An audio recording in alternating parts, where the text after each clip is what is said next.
Hello friends. मी तुमचीच मैत्रीण संजना. मस्त गेली ना दिवाळी. चला, आजच्या व्हिडिओमध्ये फ्रेंड्स मी तुम्हाला 45 ते 55 या वयोगटातील लोकांनी कोणत्या पॉइंट्सवर जास्त फोकस करावा हे सांगणार आहे. असं म्हणतात, बालपणीचे आपली हेल्थ हे आपल्या संपूर्ण आयुष्याचं फाउंडेशन असतं. अगदी तसंच रिटायरमेंट नंतरच्या आयुष्याची हेल्थ हे सुद्धा 45 ते 55 या वयोगटातील आपल्या हेल्थवर ठरते. यासाठीच या वयामध्ये आपण आपल्या सवयींमध्ये कोणते बदल करावेत आणि त्यासाठी काय आवश्यक आहे हे मी तुम्हाला या व्हिडिओमधून सांगणार आहे. कारण या वयामध्ये महिलांमध्ये मेनोपॉजचा पिरियड असतो, तर पुरुषांमध्ये प्युबर्टी पिरियड असतो. थोडक्यात काय, तर हार्मोनल चेंजेस जास्त असतात. फ्रेंड्स, स्त्रियांमध्ये मात्र पुरुषांपेक्षा जास्त हार्मोनल चेंजेस असतात बरं का. खरं तर इथून पुढं शरीर हळू-हळू थकत जात असतं.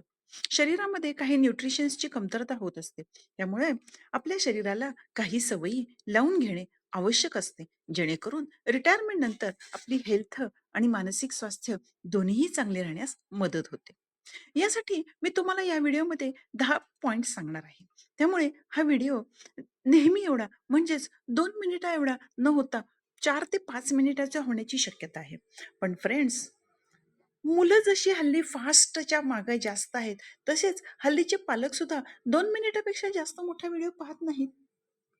त्यांनाही फास्टची सवय लागली आहे. परंतु या 10 पॉइंट्स जर तुम्ही पाहिले, तर तुम्हाला नक्की त्याची मदत होईल याची मी खात्री देते.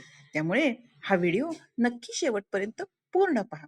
आणि हो, जर चॅनलला सबस्क्राईब केलं नसेल, तर मात्र सबस्क्राईब करा हं. चला, 10 पॉइंट्स कोणते हे बघूया. नंबर 1, वक्त के साथ हमें भी थोड़ा बदलना चाहिए. प्रत्येक वेळी समोरच्यानीच बदलावं ही अपेक्षा करण्यापेक्षा आपणही काळानुरूप बदललं पाहिजे, हे आता मनाला सांगा.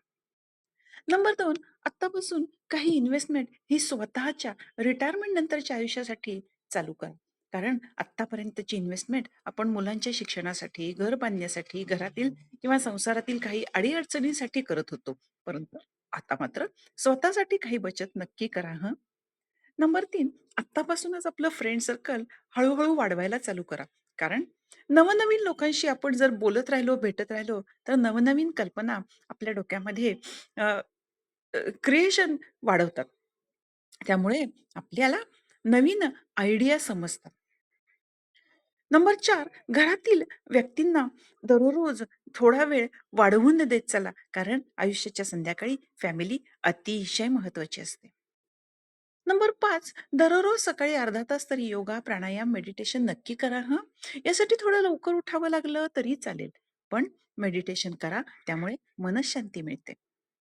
नंबर 6, जेवणे, झोपणे, सकाळी उठणे याच्या सवयी किंवा वेळा आत्तापर्यंत आपल्या फिक्स नव्हत्या. त्या मात्र आता हळू फिक्स करा हं. यामुळे हेल्थकडे आत्तापासूनच लक्ष द्यायला सुरुवात होईल. नंबर 7, आता आपलं वय वाढतंय हे मात्र आपल्या मनाला सतत समजवा बरं का. सगळी कामं मीच करणार हा अट्टहास आता हळू सोडा. कामाची विभागणी करा. मुलांनाही थोडी कामे सांगा. फक्त मुलांना काम सांगण्याची पद्धत मात्र बदला बरं का. नंबर 8, रोज रात्री झोपण्यापूर्वी अर्धा तास आणि सकाळी उठल्यानंतर अर्धा तास मोबाईल अजिबात पाहायचा नाही. उलट सकाळी उठल्याबरोबर अर्ध्या तासामध्ये आज मी दिवसभर काय कामे करणार याची लिस्ट तयार करा. यानंतर मनाला 5 पॉझिटिव्ह अफर्मेशन्स द्या. जसे की मी खूप शांत आहे, मी खूप आनंदी आहे, माझं संपूर्ण शरीर निरोगी आहे, मी शक्तिशाली आहे आणि मी सर्वांशी आनंदाने आणि छान वागते आहे, इत्यादी. संध्याकाळी झोपण्यापूर्वी आपण दिवसभर ठरवलेल्या कामे पूर्ण केली का किंवा कोणती कामे राहिली याचा आढावा नक्की घ्या. यानंतर नंबर 9, सकाळी उठल्याबरोबर 90% लोकांना चहा पिण्याची सवय असते. त्याऐवजी सकाळी उठल्याबरोबर 1 ग्लास पाणी आणि कोमट पाणी आणि त्यामध्ये चिमूटभर हळद टाका आणि हे शांत बसून प्या. त्यानंतर अर्ध्या तासाने चहा प्या. या सवयीमुळे शरीरामधील सर्व आजार कमी होण्यास नक्की मदत होते. सर्वात शेवटचा आणि 10वा पॉइंट म्हणजे फ्रेंड्स, आत्ताची पिढी ही खूप फास्ट आहे, इंटेलिजंटही आहे. त्यामुळे या पिढीबरोबर सतत चर्चा करत राहा. चर्चा करत राहा याचा अर्थ त्यांचे जास्तीत जास्त ऐका.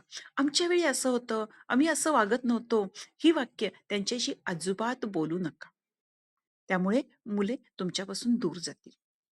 परंतु त्यांचे जास्तीत जास्त ऐकल्याने तुमचा मुलांशी एक विशिष्ट बॉन्ड तयार होईल, जो तुम्हाला रिटायरमेंट नंतर फार उपयोगी होईल.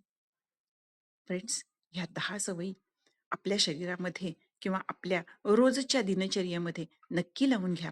याचा तुम्हाला जरूर फायदा होईल. आणि हो, हा व्हिडिओ आपल्या फ्रेंड्सना सुद्धा नक्की शेअर करा. याचा त्यांनाही उपयोग होऊ द्या. शेवटी जाता-जाता एवढंच म्हणेन, उम्र को अगर हराना है, तो शौक जिंदा रखिए. घुटने चले या न चले, मन उडता परिंदा रखिए. फ्रेंड्स, व्हिडिओ कसा वाटला हे मला कमेंट्समध्ये नक्की कळवा. त्यामुळे नवीन व्हिडिओ करण्यासाठी प्रेरणा मिळते. इतकंच. धन्यवाद. भेटू पुढच्या व्हिडिओमध्ये.